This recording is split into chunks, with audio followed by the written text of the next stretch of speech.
today's world, I see a lot of converts that, Baruch HaShem, are amazing, but once in a while you see ones that are like off. They're very angry people. They're upset that Am Yisrael is not all Moshe Rabbeinu. They're upset that everyone is not excited and celebrating the coming of the Mashiach any day. They're upset that everyone is not as zealous as them, but it gets to a point where they start hating Am Yisrael. They start becoming self-hating people. And this is very dangerous. So, one of the most important things that we're reminded by Rosh Chodesh is that HaShem has His own timing. And His timing is not always the same thing as our timing. If you look in the book of Exodus, Parashat Bo, Parashat Bo, chapter 12, we see that Hashem Yitbarach gives us the mitzvah of Rosh Chodesh well before we get the Ten Commandments, before we get Shabbat, before we get all of 613 mitzvot, we get Rosh Chodesh. What's the big deal? What's the rush? What's such a big deal about this Rosh Chodesh? Beginning of a month. Wow, that's the mitzvah, that's the first mitzvah you want to give us. Maybe you want to give us Shabbat. Shabbat's the foundation of the Torah. Chazal says a Jew that doesn't keep Shabbat is considered 100% an idol worshiper. That's a big mitzvah. Give that number one. Why don't you give Brit Milah? Brit Milah, that's one of the covenants.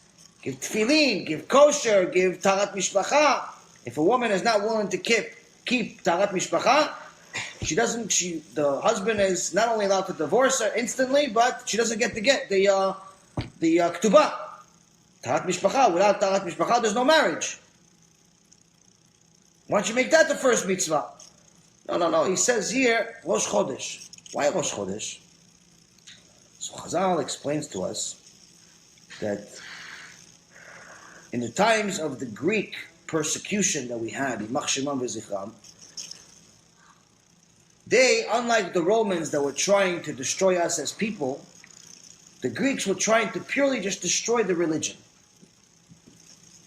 They even told us, listen, we'll pay you money to leave Judaism. We'll make you governors. We'll make you politicians. We'll make you whatever you want. Just stop being Jewish. We didn't listen, so they started forcing us to do it.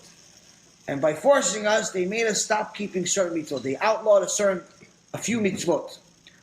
One of the 3 mitzvot that they decided to outlaw is the celebration of Rosh Chodesh. So the Greeks knew some Torah here. They weren't just ignorant people. They decided to outlaw Rosh Chodesh. Why outlaw Rosh Chodesh?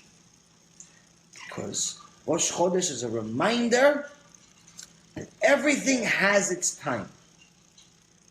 Even though Hashem told us to celebrate Pesach, He didn't say just celebrate Pesach whenever you feel like it. He said it's Chag HaAviv. It has to be in the spring. So you can't just decide to celebrate Pesach in December. He said Shavuot has to come 7 weeks plus 1 day after Pesach.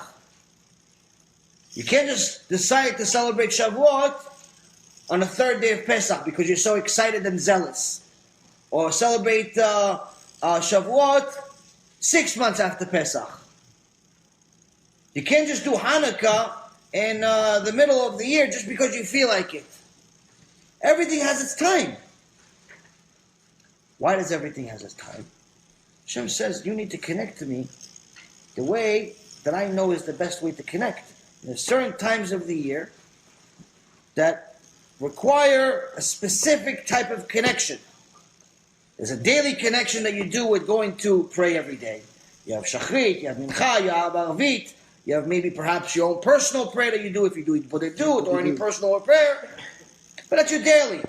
On top of it, you have your Limud Torah. Anytime you learn, you connect to Hashem. You have your day-to-day stuff. According to the Ben Ish Chai, if you study Torah on Shabbat, it's worth 1,000 times more than the Torah you study on a weekday. Ben Ish Chai, Shana Shniya. this is a very special day. But he says, even then, it's not Pesach. It's not Yom Kippur. It's not Rosh Hashanah. That has a different time.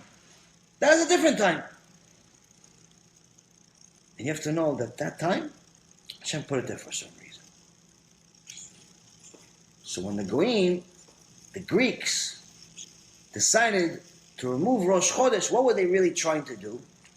They're trying to remove the Hebrew calendar, the biblical calendar, because they knew that without us celebrating the holidays at a specified time, we can't celebrate them. Which means that we can't have this connection with Hashem Yitbarach. We missed the whole connection. Judaism, Hashem Yirachem, is gone.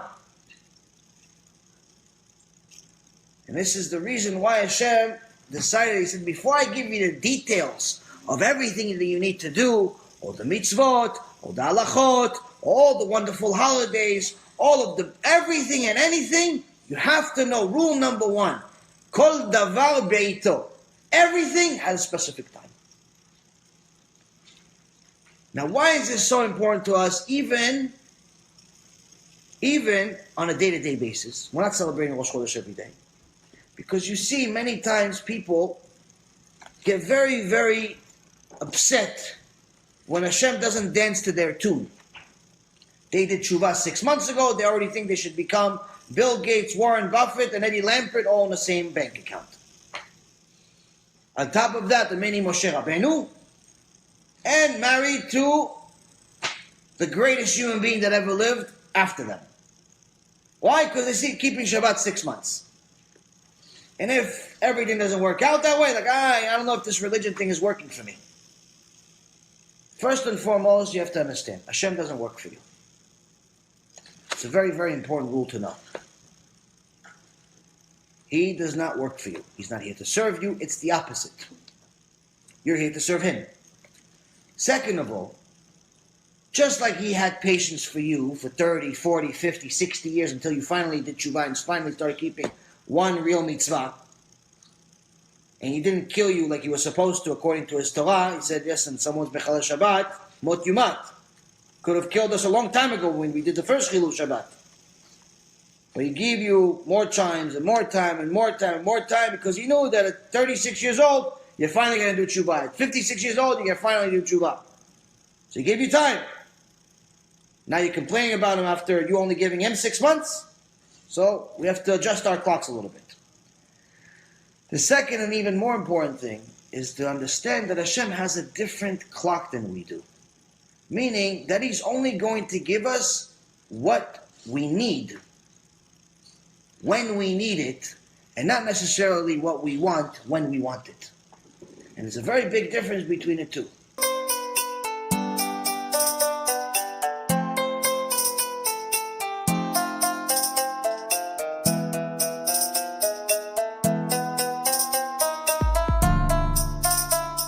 Let me know what you think, and make sure to share it, because other people need to learn too.